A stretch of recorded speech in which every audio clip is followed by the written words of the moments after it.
All right, and as a bonus, because I just went hard at the end of Peacefield on personal positions, tinfoil hat, crazy stuff, and my, uh, I guess, yeah, my belief system on where this all lies in a very confusing, occulted knowledge somewhere in the middle, probably more of a morally sound Masonic order teachings and stuff.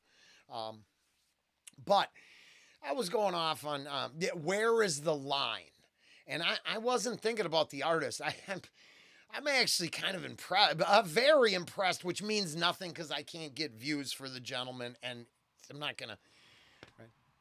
I'm not that guy. It's someone else out there, and they don't challenge the idea. They just do a reaction that helps push Ghost and caters to the fan base. My question to the fan base is, where is your gray area? How far down the moral, they say, morally free to do what you want, enlightened enough to not fear the consequences, but are you selling your neighbor's kid to the human traffickers so they can sacrifice it? Which, God, as ugly as it is, we know is actually going on. It's kind of this big, huge problem. And I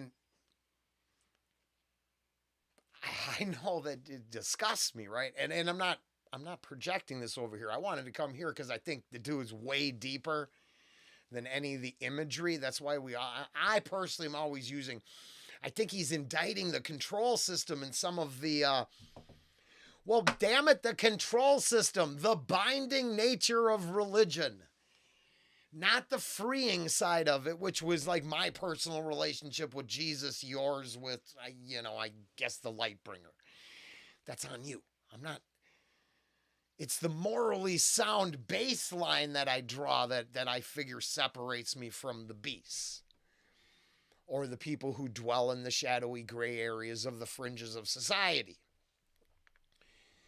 But I watched this quick and I just like, I believe it solidifies my idea that I think the dude's probably complicated, super cool.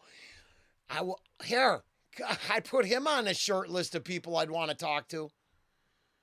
But I don't think I'd want to talk about Ghost. I think I'd want to have a one of those private political religious conversations that people supposedly aren't supposed to have. I wonder how we get wrangled into it all when you're not allowed to talk about it. Oh, that's why.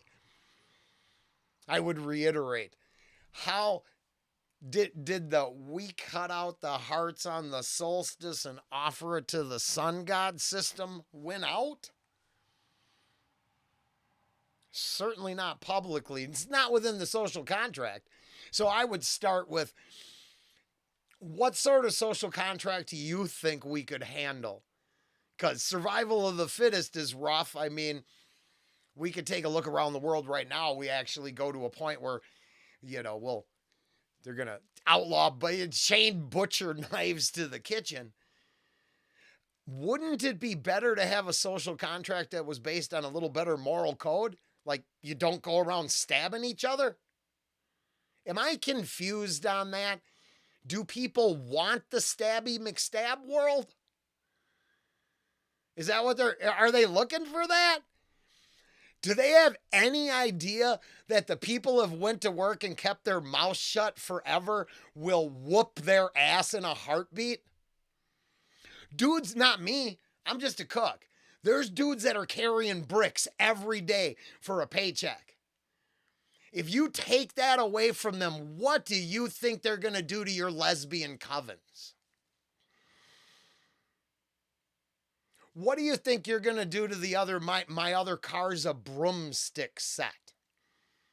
Do you think they're going to negotiate with you as you dance the maypole and celebrate the social decline and disorder and chaos?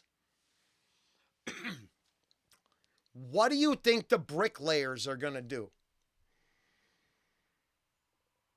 The actual masons, high iron workers.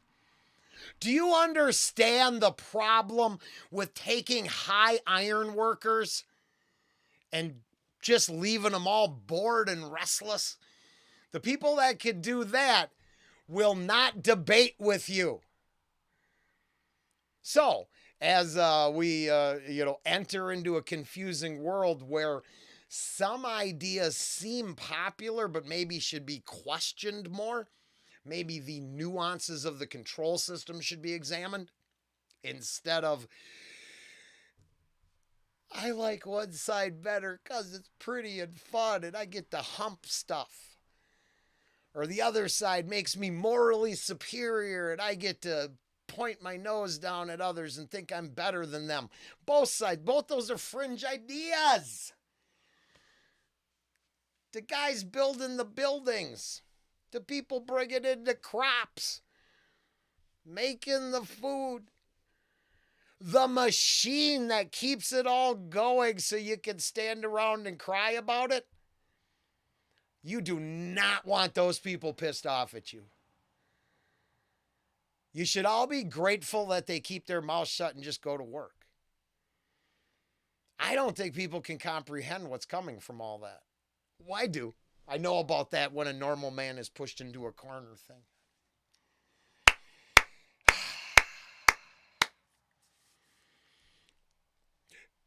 Cosplay and having a good time is fun, but reality doesn't actually revolve around those things. It revolves around all those people keeping the machine actually grinding every day. Because they're happier existing in it so they can cut their little portion out of it. Take that away. Do you think they're just going to share with you?